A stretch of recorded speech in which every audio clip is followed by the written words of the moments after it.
सत्साहेब सभी को राम राम। कबीर क्या मैं चिंत हूँ, मम चिंते क्या होए। मेरी चिंता हरि करे, चिंता मोहि न कोय।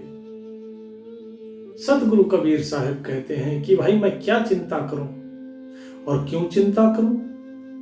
मेरी चिंता करने वाला कौन है? मेरी चिंता करने वाला वो मालिक बैठा है, तो उसे ही चिंता करने दो, क्योंकि मेरे चिंता करने से कुछ नहीं होगा। मैं कितनी ही चिंता कर लूं, क्या उससे कुछ होगा? तो कबीर साहब बताते हैं विश्वास रखो परमात्मा में। कहे तो कबीर सुनो भाई साधो, मैं तो हूं विश्वास में। ये विश्वास जो है, ये भक्ति का एक और स्तंभ है। प्रेम, नाम सुमरन, विश्वास और सहज भाव, ये चार स्तंभ बताए थे आपको भक्ति के। उसमें ये विश्वास तीसरा स्तंभ है कि कुछ भी हो जाए उस परमात्मा पर विश्वास रखना। अगर वो तुम्हारे साथ है तो तुम्हारा कभी कोई बाल बांका नहीं कर सकता। केवल उस पर विश्वास रखना, वो विश्वास डगमगाना नहीं चाहिए। साहिब कहते हैं साधु गांठ न बांधहि, उदर समाना ले।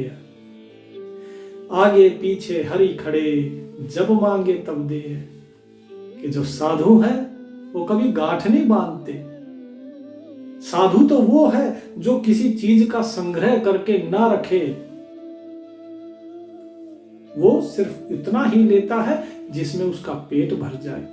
अगर कुछ उसे ज्यादा मिल भी जाता है तो वो सब बांट देता है जीवों में, ताकि वो किसी के पेट में जा सके, किसी की भूख मिटा सके। जो मलुकदास जी थे वो भी यही कहते हैं कि भाई अजगर करे न चाकरी, पंछी करे न काम, और दास मलुका कह गए सबके दाता राम। तो ये सब विश्वास है, लेकिन ये विश्वास हुआ कैसे? अब जैसे मलुकदास जी ने कहा ये कि सबके दाता राम, क्यों कहा? क्योंकि एक बार मलुकदास जी जो हैं वो एक धर्मशाला में ठहरे हुए थे, और वहां पे सुबह सुबह 4 बजते ही जो संत थे उन्होंने भजन करना आरंभ कर दिया। तो जब भजन करना आरंभ कर दिया तो इनकी नींद टूट गई। बोले बंद करो ये भजन। बोले अरे भाई राम नाम लो। बोले क्या राम राम, क्या करेगा वो राम? अरे अगर मैं ही कुछ नहीं करूंगा तो तुम्हारा राम क्या करेगा? क्या मुझे घर बैठे खिला देगा? तो संत जी बोले जरूर खिला देगा। तो इनको बोला जब उन संत जी ने कि वो जरूर खिला देंगे आपको, घर बैठे खिलाते हैं, वो सबको देता है, तो तुम्हें भी देंगे। बोले मैं तो जब मानूं जब मुझे दे के दिखाएं, मेरे पेट में भोजन डाल के दिखाएं, तब मैं मानूं। तो बोले ठीक है जाओ, परमात्मा आज तुम्हें देगा। बोले देखता हूं, अगर दिया तो मैं तुम्हारा चेला बन जाऊंगा, लेकिन अगर नहीं दिया फिर तुम इस पाखंड को छोड़ देना, फिर तुम्हारा भला नहीं है। तो संत जी ने कहा कि जैसी प्रभु की इच्छा, हमारा तो उसी पे विश्वास है, तुम करो ना करो।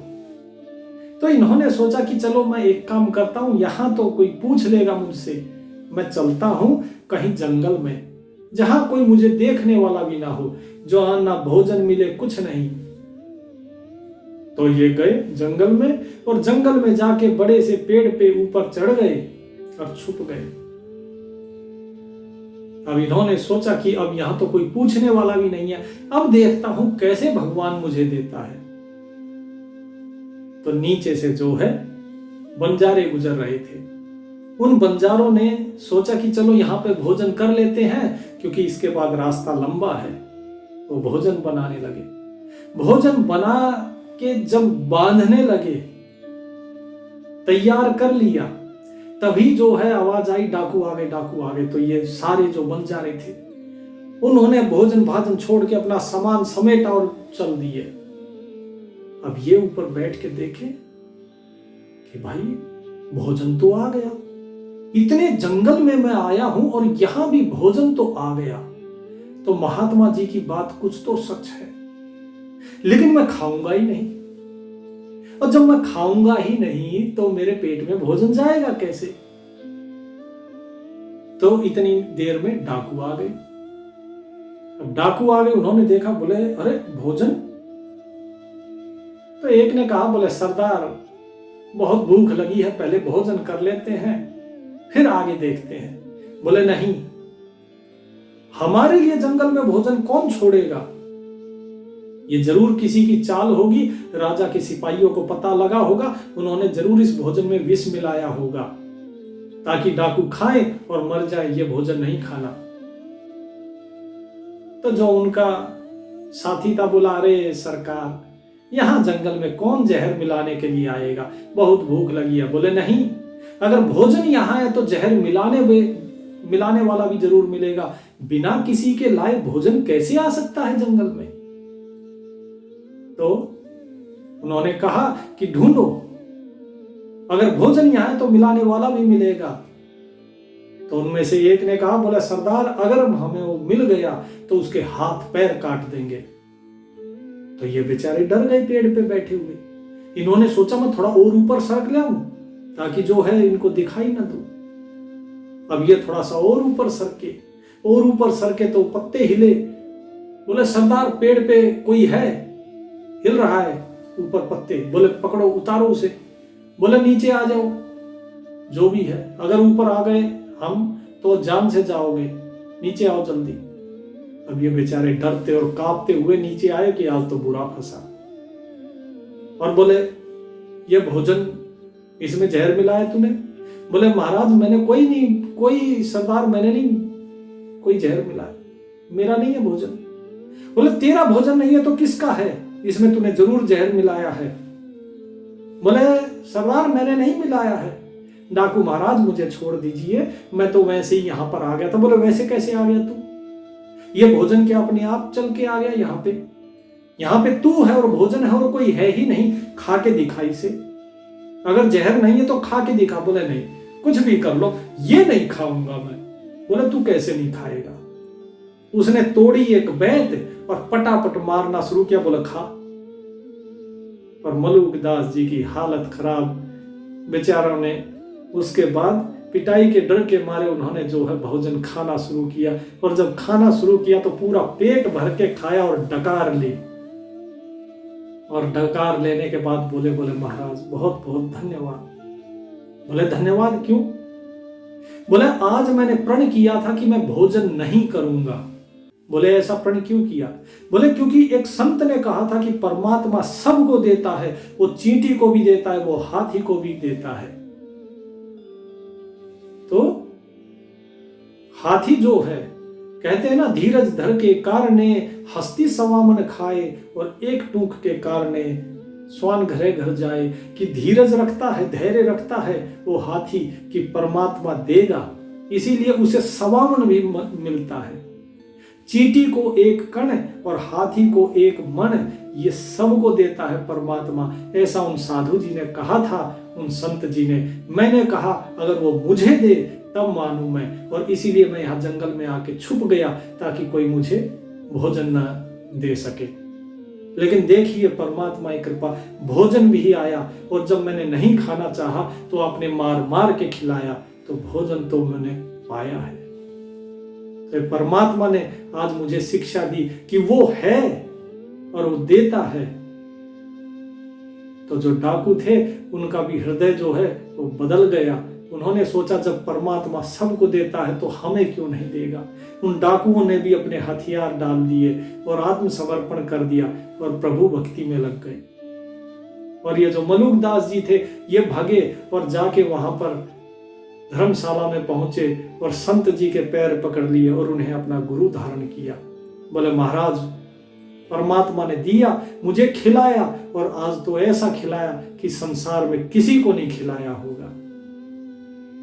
तब उन्होंने ये वाणी लिखी थी कि अजगर करे न चाकरी, पंछी करे न काम, दास मलूका कह गए सबके राजा राम। सबके दाता राम, कि वो सबको देता है। जैसे अजगर किसी की नौकरी नहीं करता, पंछी कोई काम नहीं करते, खेती बाड़ी नहीं करते, लेकिन फिर भी उन्हें वो देता है।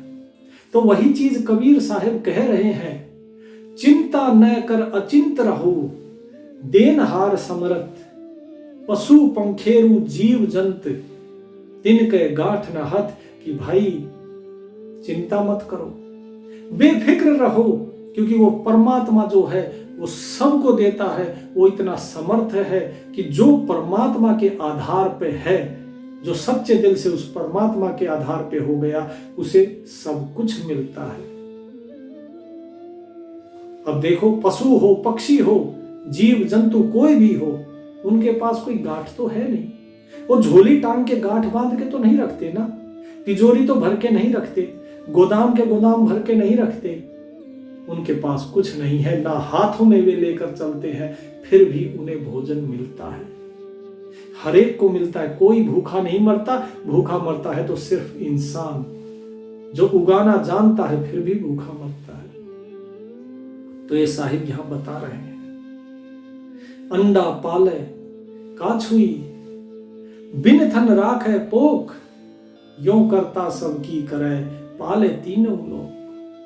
कि भाई जिस तरीके से जो कछुआ है वो अपने अंडों को पालता है, उसके अंडों के अंदर क्या वो दूध पिलाता है उन्हें? नहीं। लेकिन फिर भी जो है बिना थन के, बिना स्तन के उनको जो है सारा पोषण मिलता है, वो परमात्मा पालता है। इसी प्रकार वो परमात्मा सबकी संभाल करता है, लेकिन विश्वास होना चाहिए तब, क्योंकि जिसका विश्वास है उसके लिए वो सब कुछ करता है। तो जब वो तीनों लोगों का पालन करता है तो तुम्हारा क्यों नहीं करेगा? पो फाटी पगरा भया, जागे जीवा जून, सब काहू को देत है चोंच समाना चून।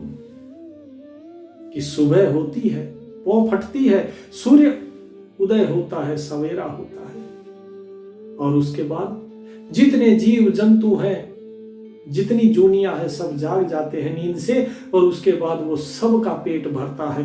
वो सबको इतना देता है जितना कि उनको चाहिए। चोंच समाना चून, यानी कि जिनके मुंह में जितना आना चाहिए उतना वो सबको देता है, सबका पेट भरता है। तो कैसे मिलता है? कि सत्य नाम से मन मिला। कि भाई विश्वास करो उस मालिक पे। और कैसे? कि सत्य नाम से मन मिला, जम से परा दुराए, मोहि भरोसा इष्ट का, बंदा नरक न जाए। कि मेरे भाई उस परमात्मा पे भरोसा करो, उस परमात्मा पे विश्वास करो। यदि कोई उसके नाम का सुमिरन करता है, ये मन जो है ये अगर उस नाम में रम गया तो वो जम से अर्थात यमराज से जो है वो दूर हो जाता है। फिर यमराज उसको अपने फंदे में नहीं फंसा सकता, फिर उसे नरक नहीं जाना पड़ता। ये भरोसा करो, विश्वास करो। कर्म करीमा लिख रहा। कौन लिख रहा है तुम्हारा कर्म? वो करीम कौन? जो कर्म करता है, रहम करता है, दया करता है।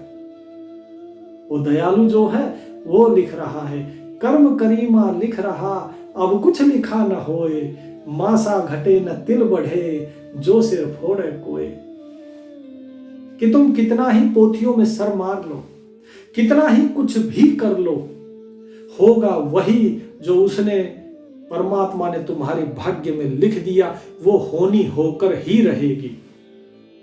तुम कहां जन्म लोगे, तुम कहां मरोगे, तुम्हारे माता पिता कौन होंगे, तुम्हें यश मिलेगा, अपयश मिलेगा, क्या करोगे, किस स्तर तक पहुंचोगे, ये सब कुछ वो लिख चुका है। इसमें तुम बदलाव नहीं कर सकते, क्योंकि ये तुम्हारे कर्म का कर्म फल है। वो कर्म फल कौन से जन्म का कब देना है, कैसे देना है, वो भाग्य में तुम्हारे पहले ही परमात्मा लिख चुका है। तुम कितनी ही कोशिश करो। कितने ही लोग हैं जो ये सोचते हैं कि मैं तो ये बन जाऊंगा, मैं वो बन जाऊंगा, मैं फलाना काम करूंगा, लेकिन क्या होता है? लोग परीक्षा पास नहीं करते। हर कोई चाहता मेरा बच्चा डॉक्टर बने, इंजीनियर बने, लेकिन क्या हर एक के बन जाते हैं? कोई जूता बनाता है तो कोई मशीनें बनाता है, कोई डॉक्टर है तो कोई कुम्हार भी है। हर प्रकार के लोग हैं, क्योंकि इस संसार में हर एक की एक जरूरत है, हर एक का एक विशेष स्थान है, हर एक को एक विशेष गुण से, विशेष कला से नवाजा हो उस परमात्मा ने। तो इसीलिए जिस चीज की इस संसार में जरूरत होगी परमात्मा व्यक्ति से वही करवाएगा। उसके लिए एक विशेष व्यक्ति को रखता है और वो काम केवल वही व्यक्ति कर सकता, दूसरा नहीं कर सकता। यदि उसने किसी के नसीब में लिखा है कि ये डॉक्टर बनेगा और दूसरे को बोला ये कुम्हार बनेगा, तो कुम्हार जो है वो डॉक्टर नहीं बन सकता और डॉक्टर कुम्हार नहीं बन सकता, कितना ही जोर लगा लो।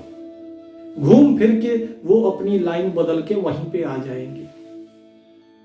कितने ही लोग हैं जो कहते हैं व्यापार में घाटा हो गया, हमसे व्यापार नहीं चल रहा, क्योंकि परमात्मा नहीं चाहता कि आप उस दिशा में जाओ। वो आपके लिए कुछ और सोच के बैठा है, और आप कितनी कोशिश कर लो आपको वो करना ही पड़ेगा, चाहे हंस के करो या रोकर। ये सत्य है। लेकिन ये उनको झूठ लगेगा जो ये कहते हैं नहीं, यू कैन डू, आप जो कर सकते हो सही बात है, आप कर्म कर सकते हो, कर्मण्यवाधिकारस्ते मां फलेषु कदाचन, फल पे आपका अधिकार नहीं है। फल कब मिलेगा, कैसे मिलेगा, ये देने का अधिकार मालिक का है, ये आपका नहीं। आपके पास केवल कर्म करने का अधिकार है। लोग परीक्षा में बैठते हैं, पूरा साल तैयारी करते हैं, लेकिन परीक्षा में कुछ ऐसी घटना होती है कि आप ही को धर लिया जाता है कि ना भैया इसको पकड़ो, ये नकल कर रहा था। बेशक आपने नकल नहीं करी हो, कोई और नकल करके पर्ची आपके टेबल के नीचे फेंक देगा, आपको धर लिया जाएगा, आप परीक्षा नहीं दे पाओगे। वो होने ही नहीं देगा, क्योंकि उसका कुछ नियम है, उसने कुछ खेल रचा है, आप उस खेल को नहीं बिगाड़ सकते। वो मास्टरमाइंड बैठा है, सबसे बड़ा मैनेजमेंट उसी का है, उससे बड़ा कोई मैनेजर नहीं। तो यही चीज साहिब कहते हैं। और जो आपको मिलता है, विश्वास रखो उस परमात्मा पे, उससे ज्यादा कुछ नहीं मांगो, उसे जो देना है वो देगा। बस इतना रखो कि साईं इतना दीजिए जामे कुटुंब समाए, मैं भी भूखा ना रहूं और साधु ना भूखा जाए।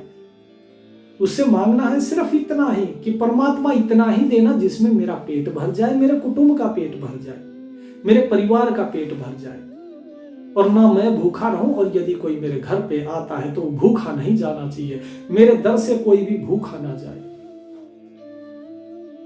और ये विश्वास रखो कि जाके मन विश्वास है, सदा गुरु है संग, कोट काल झक झोलही, तऊ न होए चित भंग। कि जिसके मन में विश्वास है, हमेशा गुरु उसके साथ है। आप अगर विश्वास करते हैं उस परमात्मा में, अपने गुरु पे, अपने सदगुरु पे, हमेशा आपके गुरु आपके साथ रहेंगे, परमात्मा आपके साथ रहेंगे। चाहे करोड़ों जतन क्यों ना कर ले काल, तो भी आपका मन जो है वो भंग नहीं होना चाहिए, उस परमात्मा में ही होना चाहिए आपका मन, और ऐसा विश्वास होना चाहिए, तो आपकी मुक्ति निश्चित है। ये चीज समझ लीजिए। परमात्मा को खोजिए, उसको प्राप्त कीजिए विश्वास के साथ। कबीर साहब कहते हैं, खोज पकड़ विश्वास गहू, धनी मिलेंगे आए, अजा गज मस्तक चढ़ी, निर्भय को पल खाए। कि भाई विश्वास रखो और खोज करो उस मालिक की, साधना करो, वो परमात्मा जरूर मिलेंगे। जिस प्रकार बकरी जो है, बकरी क्या करती है, जब हाथी बैठा होता है तो हाथी के ऊपर चढ़ती है और ऊपर चढ़ के उसके मस्तक पे चढ़ के पेड़ की टहनियां खाती है, क्योंकि वो पेड़ की टहनियां ऊंची होती है। उसे डर नहीं होता हाथी का। क्यों नहीं हाथी का डर होता? क्योंकि पता है कि ये मुझे नहीं गिराएगा, ये शाकाहारी है, ये मुझे चोट भी नहीं मारेगा। तो वो बेफिक्र होके, विश्वास रख के वो खाती है। इसी प्रकार आप भी विश्वास रखो तो वो परमात्मा हमेशा हर घड़ी हर क्षण आपकी मदद करेगा, वो हमेशा आपके साथ रहेगा। लेकिन ये विश्वास आपके अंदर होना चाहिए। विश्वास कैसा? विश्वास जैसे गोकुल की गुजरी थी उसका। गोकुल की गुजरी आपने कहानी सुनी होगी कि एक गुजरी बेचारी अपना दूध बेचने के लिए जाती थी वृंदावन, और नाव से जाती थी, नाव से आती थी। एक बार क्या हुआ कि उसने देखा कि सत्संग हो रहा है। वो थोड़ी देर जो है वहां पर बैठी, फिर चली गई। अगले दिन फिर आई, देखा नाव नहीं है तो वहां पे बैठी, सत्संग हो रहा था। उसने रोजाना वो सत्संग सुनने लगी और फिर आ जाती, अपना नाव जब आती तो नाव में बैठ के आ जाती। फिर एक दिन सत्संग ऐसा हुआ कि जिसमें गुरुजी ने बताया कि नौका जो है जिस तरह हमें नदी पार करा देती है, इसी तरह जो नाव की नौका है ये पूरे भवसागर से तुम्हें पार करा देती है। जिसने इस नाव की नौका में सवारी कर ली उसके लिए क्या समुद्र और क्या भवसागर, वो पार उतर जाता है।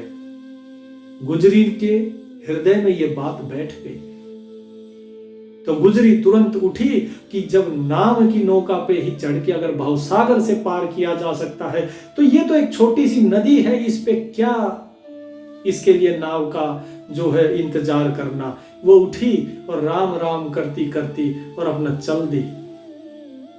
जब नदी के किनारे पहुंची तो नदी के किनारे पहुंच के उसने अपनी चुन्नी बिछाई और बैठ गई और राम राम करते करते हाथ मारने लगी पानी में और पार हो गई। अब जो गुजरी थी उसके मन में दृढ़ विश्वास हो गया कि जब मैं पार हो गई हूं तो इस भवसागर से तो पार हो ही जाऊंगी। जब ये नदी ये प्रमाण है कि नाम किसी भी भवसागर से, किसी भी नदी से, हर चीज से पार करा सकता है। अब उसका रोज का यही कर्म था, और राम राम करती आती और राम राम करती चली जाती। नाम में इतना दृढ़ विश्वास। अब एक दिन सोचा कि गुरुदेव ने मुझे ये ज्ञान दिया है, गुरुदेव जी को मैं अपने घर बुलाऊं, उनका स्वागत सत्कार करूं। तो क्या कहा कि गुरुदेव आप मेरे घर आइए, आपने जो है मुझे ज्ञान दिया, आपके ज्ञान के बल पे आज ये दासी जो है इस स्थिति तक पहुंच पाई है। तो गुरुजी ने सोचा कि चलो अच्छा है, आज जो है कोई भक्त मिली है, आज अच्छा भोजन मिलेगा, चलो चलते हैं। अब गुरुजी जो है वो चल दिए और जब नदी के किनारे पहुंचे तो बोले बेटी नाव कहाँ है? बोले गुरुजी नाव की नौका है तो सही, फिर किस नाव की आप बात कर रहे हैं? राम राम करके और आगे बढ़िए, इस भवसागर से पार हो जाएंगे। बोले पगला गई है, अरे नदी है डूब जाएगी। बोले गुरुजी आपने ज्ञान दिया है तो कैसे डूब जाऊंगी, और आप साथ में हैं तो मुझे बचाने के लिए। अगर डगमगाई भी तो आप हो, नहीं तो वो परमात्मा तो पार करवाता है, मैं रोजाना ऐसे ही जाती हूं। गुरुजी को लगा आज इसको लगता है सुबह से मैं ही मिला हूं मूर्ख बनाने के लिए। बोले ठीक है तुम चलो, हम आ रहे हैं। अब गुजरी तो बेचारी वही अपनी चुन्नी बिछाई बैठी, राम राम राम राम करती और हो गई पार। अब गुरुजी ने देखा अरे गुजरी जो है पानी पे ऐसे जा रही है, तो उन्होंने भी जो है अपना जो सर पे पगड़ी थी वो खोली, चद्दर बिछाई और उसके बाद उस पे बैठ के राम राम करने लगे और सीधा जो है पानी के अंदर गोता खाया गुरुजी ने। अब गोता खाते ही जो है वो हाथ पैर मार कर बाहर आए। बोले बुढ़िया खुद तो मरेगी, मुझे भी मरवाएगी कहीं। तो जो गुजरी थी वो पार हो गई। बोले गुरुजी आप आ जाइए। बोले मैं नहीं आऊंगा।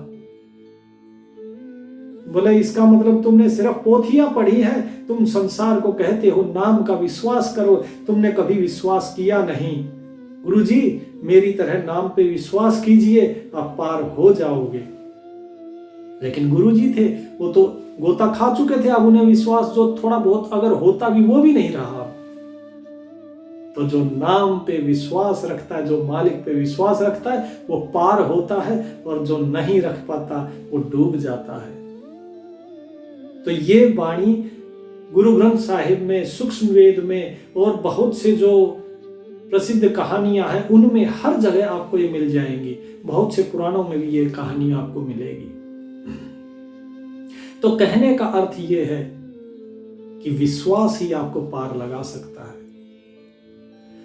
पांडर पिंजर मन भवर अर्थ अनुपम वास, एक नाम सींचा अमी फल लागा विश्वास। कि भाई ये जो पिंजर है, पिंजर क्या, ये पिंजरा, ये शरीर, और इस शरीर के अंदर जो है, जो मन है, वो भंवर में फंसा हुआ है। और इसे कहां जाना है, इसका वास कहां होना चाहिए था, इसका अनुपम वास होना चाहिए था उस मालिक में, लेकिन नहीं, क्योंकि इसने कभी विश्वास नहीं किया। यदि ये एक नाम सींचा अमी फल, अगर ये एक नाम के अमृत फल को अगर सींच ले, ना एक नाम सींचा अमी फल लागा विश्वास, ये उस राम नाम के अमृत को अगर सींचता है, उसका सेवन करता है, तो विश्वास रूपी फल लगता है। तो वो विश्वास पैदा होगा। राम नाम जपते रहिए। पद गावे जो लीन है, कटे न संशय फांस। अब बहुत से लोग हैं, भजन करते हैं, हरे राम हरे कृष्ण और पता नहीं क्या क्या गाते रहेंगे, खड़ताल बजाते रहेंगे, है कि नहीं? लेकिन साहिब क्या कहते हैं? पद गावे जो लीन होए, कटे न संशय फांस, सबे पिछोरा थोथरा, एक नाम बिना विश्वास। कि भाई आप कितने ही पद गा लो, कितना ही भजन गा लो, इन भजन से, इन पद गाने से, इस आरती से, इससे आपका जो संशय है वो दूर नहीं होगा, काल के फंद से नहीं छूटोगे। ये सब कुछ थोथा है। जैसे छाछ होता है, छाछ में अनाज डाल के हम ऐसे पिछोड़ते हैं, ठीक है, ताकि जो हल्का है वो धान के जो थोथे जो होते हैं ऊपर का कवर, वो ऐसे उछालते हैं तो निकल जाता है, कूड़ा निकल जाता है, उड़ जाता है हल्का, और अनाज अनाज रह जाता है। बोले लेकिन यदि बिना विश्वास के अगर इस ज्ञान को तुम टटोलोगे तो ये सब कुछ थोथा ही थोथा तुम्हें मिलेगा, तुम्हें वो ज्ञान नहीं मिलेगा। विश्वास रखो, वो परमात्मा को जानना है तो इस ज्ञान को पिछोड़ना बंद करो, उस नाम में विश्वास रखो, नहीं तो सब तुम्हें थोथा ही थोथा प्राप्त होगा, सार नहीं मिलेगा। और जो गाते हो, भजन करते हो, बोले जी इतना जो भजन बंदगी करते हैं लोग, राम नाम जो लेते रहते हैं, क्या उनकी मुक्ति नहीं है क्या? ऐसा कैसे आप कह सकते हैं? जो लोग इतने भजन बंदगी में लगे रहते हैं, भजन करते हैं, मंदिरों में जाइए, हर जगह जाइए, बोले नहीं। साहिब कहते हैं कि गाया जिन पाया नहीं, गाया जिन पाया नहीं, अन गाए ते दूर, जिन गाया विश्वास गए ताके सदा हजूर। कि भाई जिन्होंने उस परमात्मा को गाया है, उसका खूब गुणगान किया है, खूब भजन करी है, उन्होंने उसे नहीं पाया, वो परमात्मा को नहीं प्राप्त कर पाए। और जिन्होंने गाया नहीं, उनको तो बिल्कुल ही भी नहीं मिलेगा, उनसे तो वो परमात्मा कोसों दूर है। बोले जिन्होंने विश्वास के साथ गाया है, जिन गाया विश्वास गहे, यानी खाली जुबान से नहीं, जिन्होंने विश्वास के साथ गाया है, उनके सदा हजूर की परमात्मा सदा उनके समीप रहते हैं, हमेशा उनके सम्मुख, उनके साथ रहते हैं। तो ये साहिब यहां बता रहे हैं। तो इसीलिए जब भजन करते हैं, जब नाम जाप करते हैं, तो विश्वास के साथ कीजिए। जब संध्या आरती करते हैं तो उसमें भाव के साथ कीजिए, क्योंकि जब भाव आपको पता होगा तभी वो पुकार परमात्मा तक पहुंचेगी, और विश्वास रखिए तो वो पुकार सुनी भी जाएगी। तो साहिब कहते हैं, अब बोले साहिब बहुत से लोग हैं जो गाते गाते रो भी पड़ते हैं, तो क्या उनका विश्वास नहीं है? तो साहिब कहते हैं, गावन ही में रोवना, गावन ही में रोवना और रोवन ही में राग, एक वन में घर करे और एक घर ही बैराग। कि भाई जैसे गाने में, गाना गाते गाते जब व्यक्ति के अंदर हृदय में विरह उत्पन्न होता है, प्रेम उत्पन्न होता है, विश्वास होता है उस प्रभु के प्रति, तो वो रोने लग जाता है। उसका जो रोना है वो भी उस प्रभु के लिए गाने के समान है, उत्तम है। और जो रोता है वो परमात्मा के लिए राग है। रोता कौन है? जो उसके विरह में रो रहा है, वो राग है। लेकिन संसार के लिए राग क्या है? जो मधुर गा रहा है वो राग है। बोले ऐसा राग परमात्मा को नहीं चाहिए। परमात्मा को तो वो राग चाहिए जिसमें विश्वास हो, जिसमें प्रेम हो। क्योंकि यदि कोई व्यक्ति घर त्याग कर अगर चला जाए तो बताइए क्या वो वैरागी है? यदि वो घर से निकल के अगर वन में चला जाए और वन में घर बसा ले तो क्या वो वैरागी है? नहीं, क्योंकि उसने वहां सामान जोड़ना शुरू कर दिया। गृहस्थ क्या है? गृहस्थ है जहां पे हम कुछ सामान जोड़ के रखते हैं, हम लोगों के साथ रहते हैं। वही सामान यहां संसार में जोड़ रखा था उसने, वही सामान उसने वहां जोड़ दिया। फिर वो विरक्त कैसे हुआ? और एक व्यक्ति है जो घर के अंदर रहकर भी बैरागी है, जिसने मन से सारे भोगों को त्याग दिया हो, वो असली बैरागी है। सच्चा बैरागी वो नहीं जो वन में जाके घर बसा ले। सच्चा बैरागी वो है जो बसे हुए घर में रहकर भी बैरागी हो जाए, विरक्त हो जाए। ये साहिब समझा रहे हैं। जो सच्चा विश्वास है तो दुख क्यों ना जाए, कहे कबीर पुकार के, तन मन देह जराए। तो कबीर साहिब ने क्या कहा कि यदि सच्चा विश्वास है किसी के मन में तो तुम्हारा सारा दुख चला जाएगा, नष्ट हो जाएगा, तुम्हें कोई दुख नहीं होगा। लेकिन विश्वास सच्चा होना चाहिए। कहे कबीर विचार के, तन मन देह जराए, कि भाई अपना तन मन ये शरीर बोले जला दो। जला दो का मतलब आग लगाना नहीं है। इसका अर्थ है कि विरह की अग्नि में, उस परमात्मा के प्रेम की विरह की जो अग्नि है, इन्हें उसमें जलाओ। ऐसा ना करना पता चला माचिस ली और तीली लगा ली खुद को ही, बोले ले भाई पेट्रोल छिड़क के, बोले साहिब ने बोल रखा है जी तन मन देह सब जला देना है। ना भाई, साहिब ने बोला है विरह, कि विरह की अग्नि पैदा करो। तो ये साहिब यहां समझाना चाह रहे हैं। यीशु मसीह के पास जब कोई आता था तो वो लोगों को हाथ लगाते थे और वो ठीक हो जाता था। लोग हाथ जोड़ते कि यीशु आपने हम पे कृपा करी। बोले मैंने नहीं, ये तुम्हारे विश्वास ने तुम्हें चंगा किया है। तुमने विश्वास किया मुझ पर, इसलिए ये ठीक हुआ है, इसलिए मेरा हाथ लगने से ठीक हुआ। साईं बाबा भी यही करते थे, विश्वास। क्या कहते थे? श्रद्धा और सबूरी। श्रद्धा रखो और सब्र रखो तो सब कुछ भला हो जाता है, सब कुछ चंगा हो जाता है। सब विश्वास का खेल है। विश्वास करोगे तो भूत प्रेत सब कुछ है, और विश्वास नहीं तो परमात्मा भी नहीं है।